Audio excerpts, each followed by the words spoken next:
إن الحمد لله نحمده ونستعينه ونستغفره ونعوذ بالله من شرور أنفسنا وسيئات أعمالنا من يهده الله فلا مضل له ومن يضلل فلا هادي له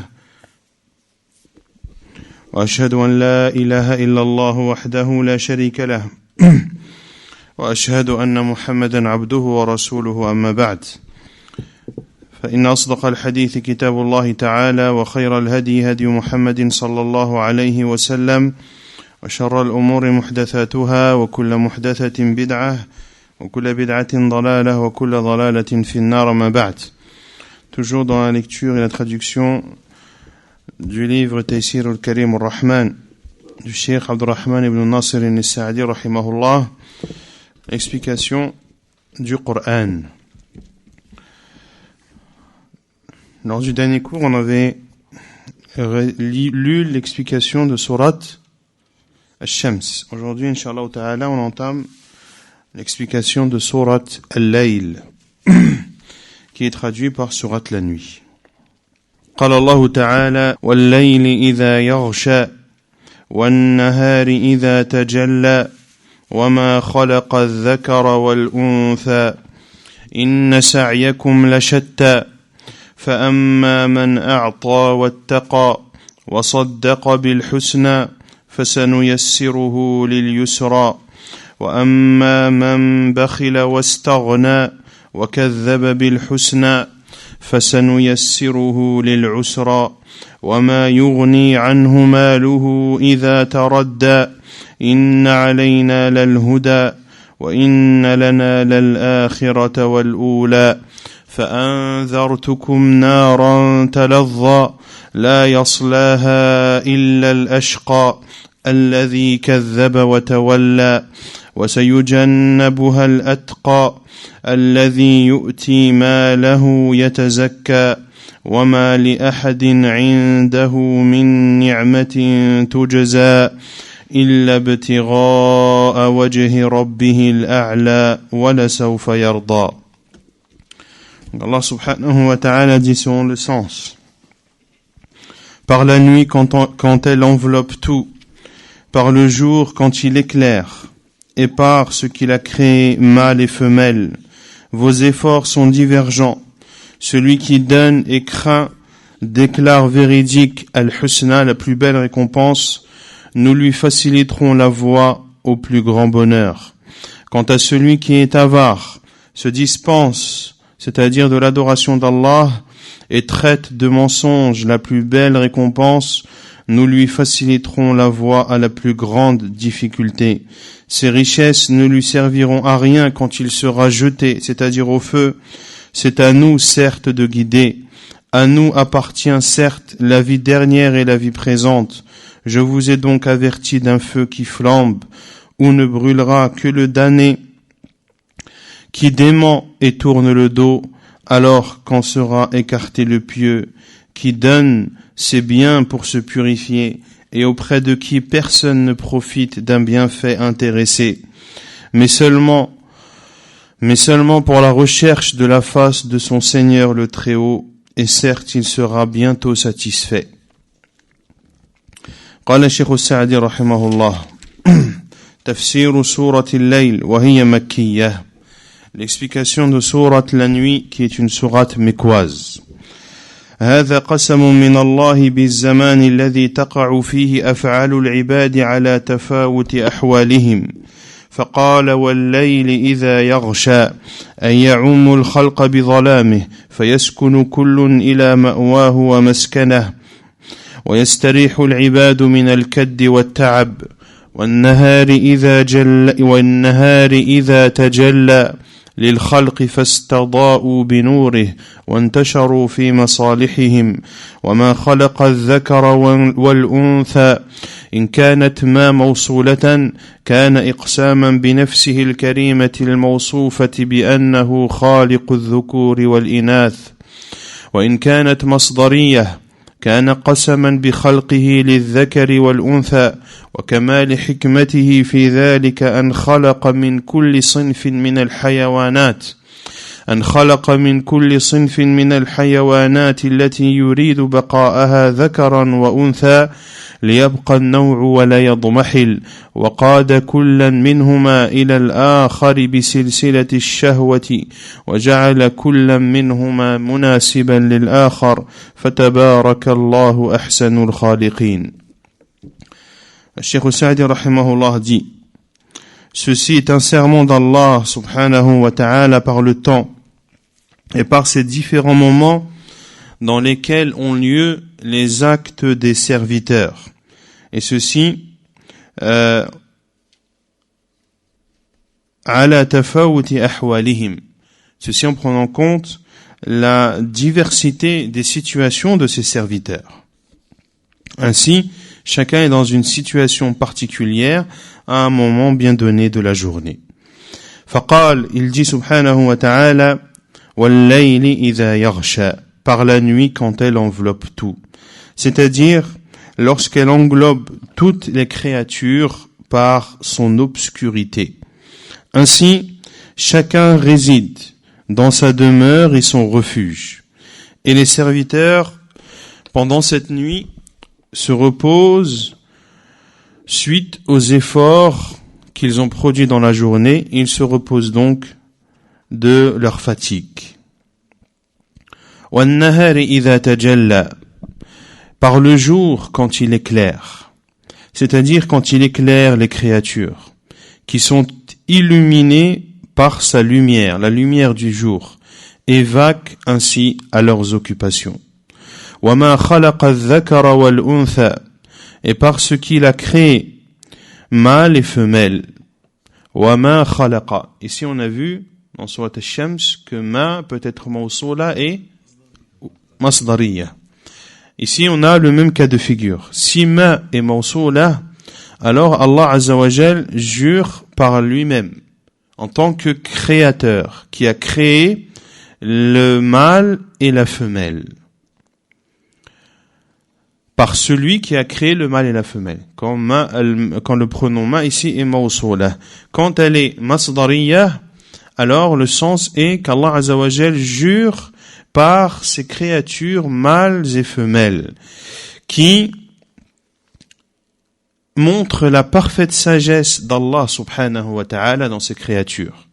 Car Allah Azza wa Jal, en créant chaque espèce d'animaux dont il veut que cette espèce perdure, Allah Azza wa Jal fait en sorte qu'il y ait un mâle et une femelle, afin que cette espèce existe, perdure et ne disparaît pas. Et Allah Azza wa Jal, de par sa sagesse parfaite, a fait en sorte que chacun des mâles et des femelles coïncident les uns avec les autres et que l'un soit attiré par l'autre à travers différentes choses, parmi celles-ci le désir. Qu'Allah soit loué, le meilleur des créateurs. ثم قال الشيخ السعدي وقوله إن سعيكم لشتى هذا هو المقسم عليه أي إن سعيكم أيها المكلفون لمتفاوت تفاوتا كثيرا وذلك بحسب تفاوت نفس الأعمال ومقدارها والنشاط فيها وبحسب الغاية المقصودة من تلك الأعمال هل هو وجه الله الأعلى الباقي فيبقى السعي له ببقائه وينتفع به صاحبه أم هي غاية مضمحلة فانية فيبطل السعي ببطلانها ويضمحل باضمحلالها وهذا كل عمل يقصد به غير وجه الله تعالى بهذا الوصف ولهذا فصل الله تعالى العاملين ووصف أعمالهم فقال فأما من أعطى أي ما أمر به من العبادات المالية كالزكوات والكفارات والنفقات والصدقات والإنفاق في وجوه الخير والعبادات البدنية كالصلاة والصوم ونحوهما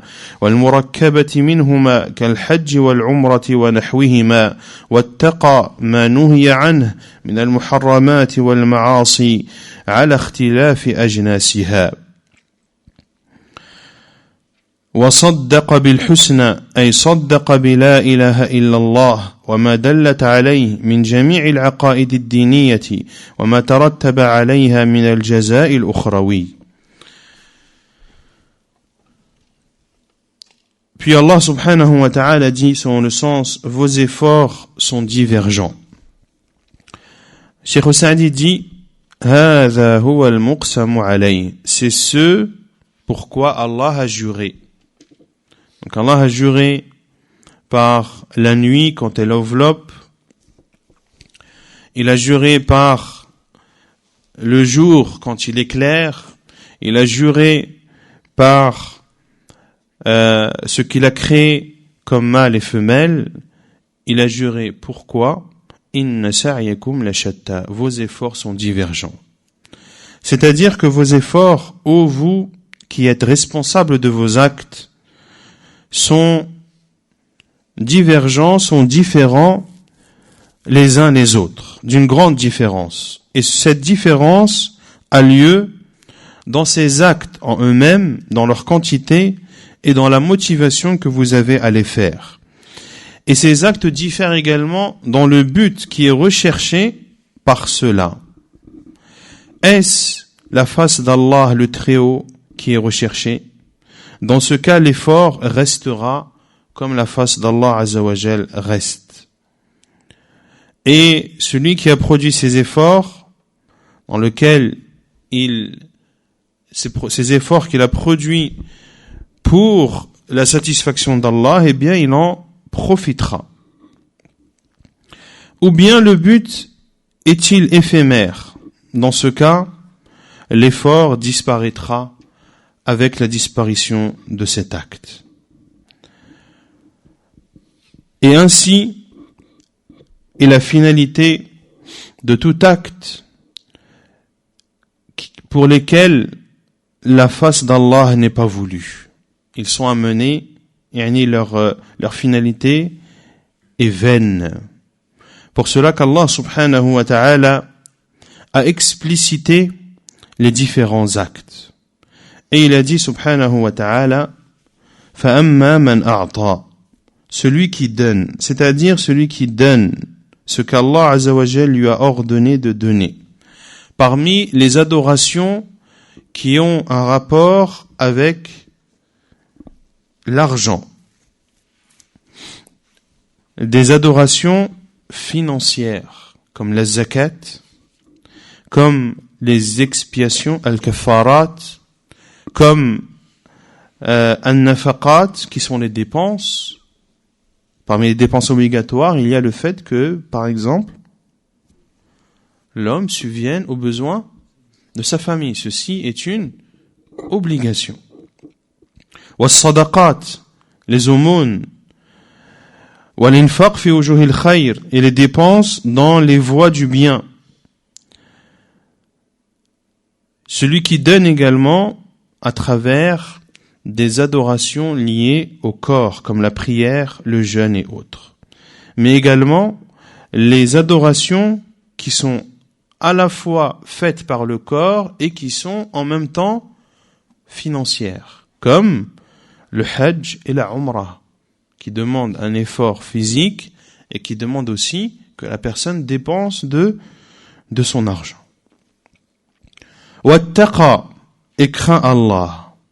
Celui qui donne et craint Allah, c'est-à-dire qu'il met un obstacle entre lui et les interdits d'Allah, quelle que soit leur nature. وَصَدَّقَ بِالْحُسْنَى, et déclare vérité la plus belle récompense, c'est-à-dire qu'il considère vrai la parole la ilaha illallah et tout ce qu'elle incombe comme conséquence de considérer vrai l'ensemble des croyances religieuses et de considérer vrai également la récompense de l'au-delà. ثم قال فسنيسره لليسرى أي نسهل عليه أمره ونجعله ميسرا له كل خير ميسرا له ترك كل شر لأنه أتى بأسباب التيسير فيسر الله له ذلك وأما من بخل بما أمر به فترك الإنفاق الواجب والمستحب ولم تسمح نفسه بأداء ما وجب لله واستغنى عن الله فترك عبوديته جانبا ولم يرى نفسه مفتقرة غاية الافتقار إلى ربها الذي لا نجاة لها ولا فوز ولا فلاح إلا بأن يكون هو محبوبها ومعبودها الذي تقصده وتتوجه إليه وكذب بالحسنى أي بما أوجب الله على العباد التصديق به من العقائد الحسنة فسنيسره للعسرى أي للحالة العسرة والخصال الذميمة بأن يكون ميسرا للشر أينما كان ومقيضا له أفعال المعاصي نسأل الله العافية. Donc Allah Azza wa Jal parle de celui qui donne et qui craint, qui considère vrai la plus belle récompense. Quelle est la finalité de cela? Allah Azza wa Jal dit فَسَنُيَسِّرُهُ لِلْيُسْرَى Nous lui faciliterons la voie au plus grand bonheur. C'est-à-dire que nous lui faciliterons toutes ses affaires. Et nous ferons en sorte que tout le bien lui soit facilité. Et également que lui soit facilité le fait de délaisser tout mal. Car cette personne a mis en œuvre les causes de la facilité, ainsi Allah lui facilite. Ainsi Allah lui facilite. وَأَمَّا مَنْ بَخِلْ Quant à celui qui est avare. Avare vis-à-vis de ce qu'Allah Azza wa Jal lui a ordonné. En délaissant les dépenses obligatoires et surérogatoires. Une personne qui s'abstient de donner le droit d'Allah. Et se dispense, c'est-à-dire qu'il se passe d'Allah. Et met de côté l'adoration d'Allah. Et considère qu'il n'a pas besoin d'Allah. Or, une âme ne peut être sauvée, ne peut réussir, ne peut connaître la facilité que lorsqu'elle aime Allah et qu'elle l'adore, et que tout ce qu'elle fait est pour Allah. وَأَمَّا مَنْ بَخِلَ Quant à celui qui est avare, وَكَذَّبَ بِالْحُسْنَى et traite de mensonge la plus belle récompense. C'est-à-dire, il traite de mensonge ce qu'Allah Azza wa Jal a ordonné à ses serviteurs de considérer comme vrai toutes les bonnes croyances. Et parmi les bonnes croyances, le fait de croire par exemple au paradis, qui sont des bonnes croyances, qui sont une croyance qui comporte un bien pour le serviteur. فَسَنُيَسِّرُهُ لِلْعُسْرَى Celui qui traite de mensonge la plus belle récompense, alors nous lui faciliterons la voie à la plus grande difficulté. C'est-à-dire que nous ferons en sorte que sa situation soit difficile, qu'il soit doté de caractéristiques mauvaises, et que le mal lui soit facilité où qu'il soit, et que lui soit facilité également le fait de commettre les interdits, qu'Allah nous en préserve. Et ceci est également une preuve dans Babu al-Qada wal-Qadar,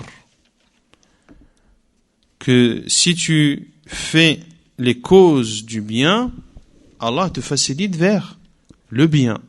Et si tu fais les causes du mal, Allah te facilite vers le mal. C'est pour ça que le prophète sallallahu alayhi wa sallam, lorsque ses compagnons lui ont dit, lorsque le prophète sallallahu alayhi wa sallam a dit que chacun a sa place en enfer et au paradis, les Les compagnons ont dit, pourquoi alors œuvrer au envoyé d'Allah?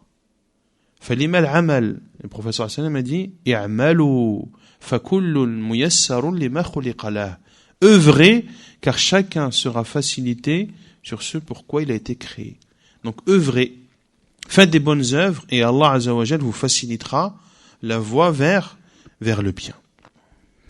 ثم قال رحمه الله وما يغني عنه ماله الذي أطغاه واستغنى به وبخل به إذ هلك ومات فإنه لا يصحبه إلا عمله الصالح وأما ماله الذي لم يخرج منه الواجب فإنه يكون وبالا عليه إذ لم يقدم منه لآخرته شيئا إن علينا للهدى أي إن الهدى المستقيم طريقه يوصل إلى الله ويدني من رضاه وأما الضلال فطرق مسدودة عن الله لا توصل صاحبها إلا للعذاب الشديد وإن لنا للآخرة والأولى ملكا وتصرفا ليس له فيها مشارك فليرغب الراغبون إليه في الطلب ولينقطع رجاؤهم عن المخلوقين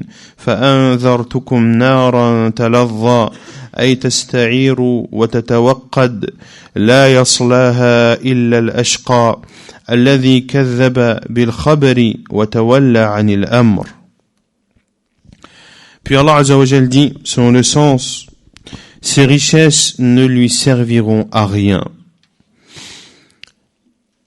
Ces richesses qui l'ont amené à outrepasser les limites et à se sentir à l'abri du besoin, des biens qui ont fait de lui un avare.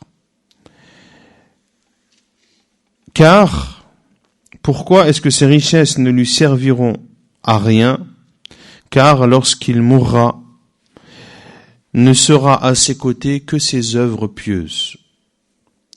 Quant à ces biens dont il n'a pas donné la part obligatoire, qu'Allah Azza wa Jal a rendu obligatoire, alors ces biens seront au contraire, se retourneront contre lui et seront un regret et des remords pour lui, car il n'aura rien présenté et rien dépensé pour son au-delà.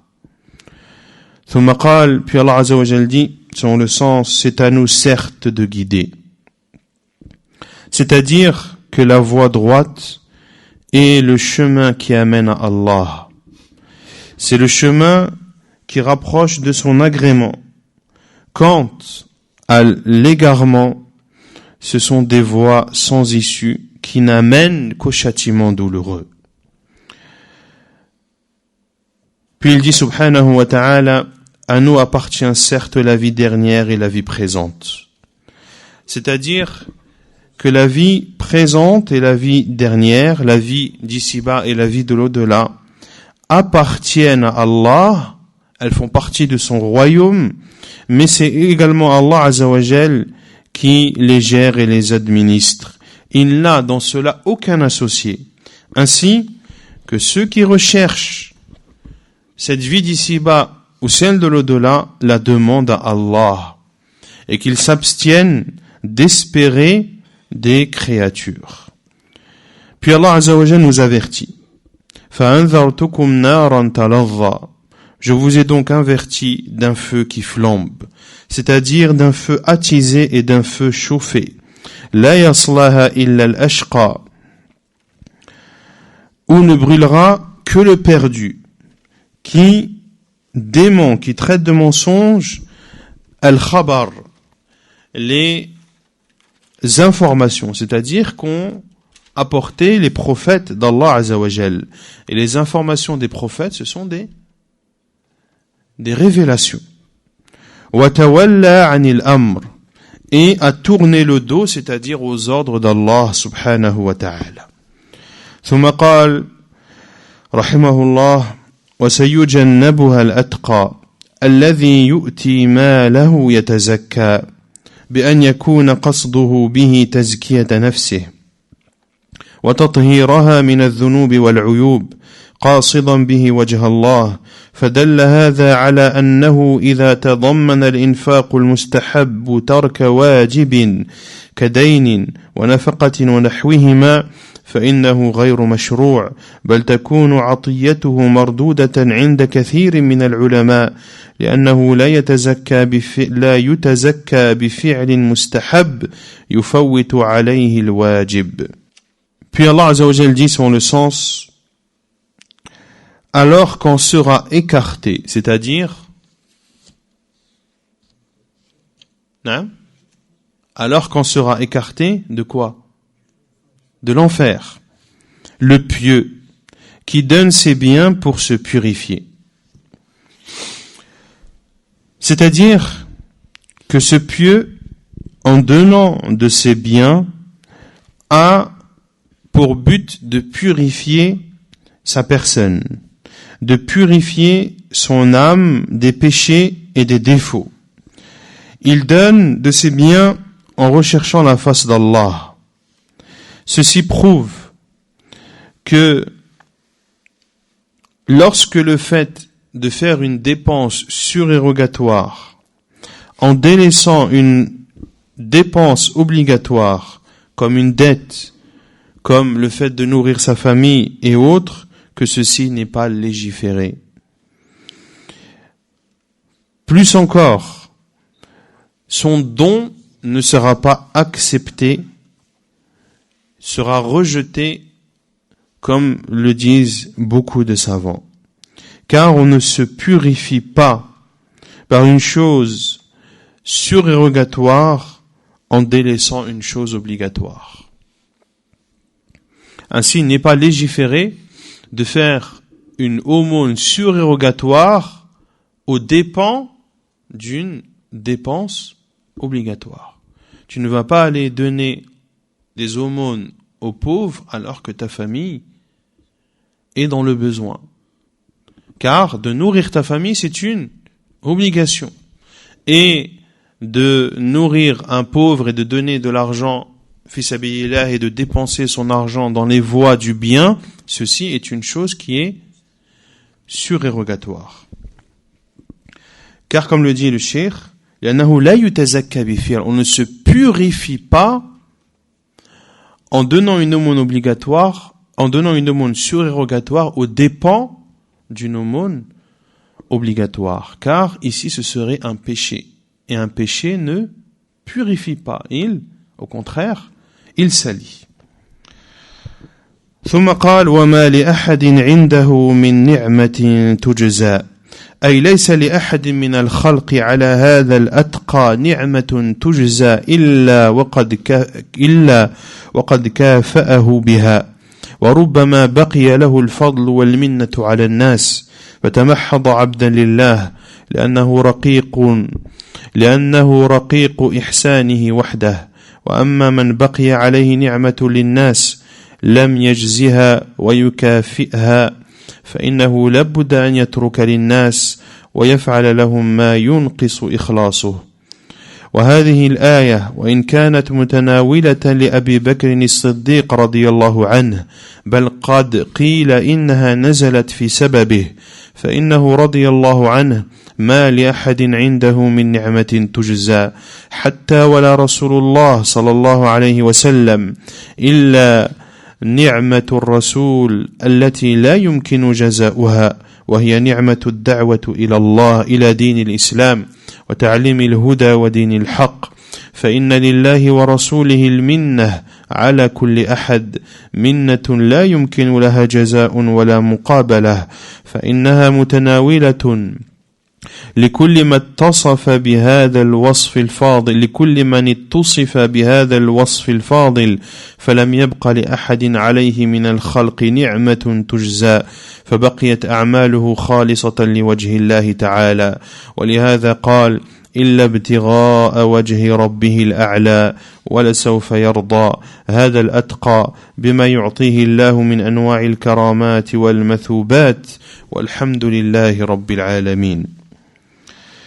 Puis Allah subhanahu wa ta'ala dit selon le sens, et auprès de qui personne ne profite d'un bienfait intéressé.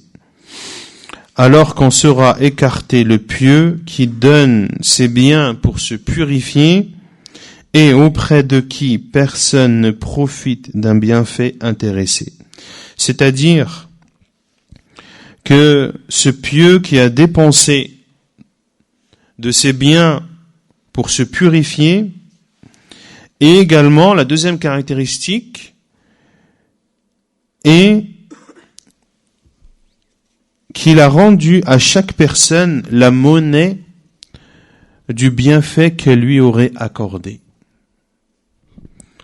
C'est-à-dire que cette personne, ce pieux, tous les gens qui lui ont rendu service ou qui lui ont accordé un bienfait, leur a rendu la monnaie. C'est-à-dire qu'il leur a rendu le bienfait par lesquels ces personnes l'ont comblé. Et il se peut même, et il se peut même que les gens soient redevables vis-à-vis de lui. Des gens qui ont été bienfaisants envers lui, et au final, ce sont eux qui sont encore redevables vis-à-vis de lui. Ainsi, une personne dont les caractéristiques sont celles-ci adore Allah Azza wa Jal de façon pure. Quant à celui qui est redevable aux gens, eh bien, il est dans deux situations. Il aura toujours quelque chose à leur donner, il aura toujours quelque chose à leur rendre, ou il devra travailler pour eux, ce qui diminuerait sa sincérité. Car quand tu travailles pour rendre la monnaie à quelqu'un qui t'a rendu service, par exemple, il n'y a aucun doute que cet acte-là, tu ne l'auras pas fait à 100% pour Allah. Cela ne veut pas dire que c'est interdit, mais que comparé à une personne qui ferait un acte uniquement pour Allah, sans profit mondain, eh bien que sa sincérité serait bien meilleure. Et Cheikh Saadi rahimahullah dit que ce verset, même s'il concerne Abu Bakr as-Siddiq radiyallahu anhu, il a même été dit que ce verset a été révélé par la cause d'Abu Bakr radiyallahu anhu, car Abu Bakr n'était redevable à personne radiyallahu anhu. Il n'était même pas redevable vis-à-vis du prophète sallallahu alayhi wa sallam, sauf un seul bienfait, que lui a accordé le prophète sallallahu alayhi wa sallam et que Abu Bakr ne peut lui rendre, qui est le bienfait de l'avoir appelé à la religion de l'islam, de lui avoir enseigné la guidée et la religion de vérité. Car Allah et son envoyé ont un bienfait envers quiconque, envers toute personne, un bienfait qui ne peut être récompensé ni égalé, qui est le bienfait de l'islam. Ce verset, même si il a été révélé à cause d'Abu Bakr radiyallahu anhu, et même si celui qui est voulu dans ce verset, le pieux, est Abu Bakr radiyallahu anhu, ce verset n'en reste pas moins général. Et il englobe tous ceux qui sont dotés de ces qualités méritoires, celui qui n'est redevable vis-à-vis des gens de rien, celui qui n'est pas redevable aux gens. Ainsi, toutes ces œuvres sont purement sincères à Allah subhanahu wa ta'ala. Pour cela qu'Allah azza wa jalla dit « Illa ibtigha'a wajhi rabbihil a'la wa la sawfa yarda » sauf pour celui, mais seulement pour la recherche de la face de son Seigneur, le Très-Haut, et certes, il sera bientôt satisfait. C'est-à-dire que ce pieux sera satisfait de ce qu'Allah subhanahu wa ta'ala lui accordera, de ce qu'Allah azza wa jal lui donnera comme récompense et comme grâce. Walhamdulillahi rabbil alamin. Et la louange appartient à Allah, le Seigneur des mondes.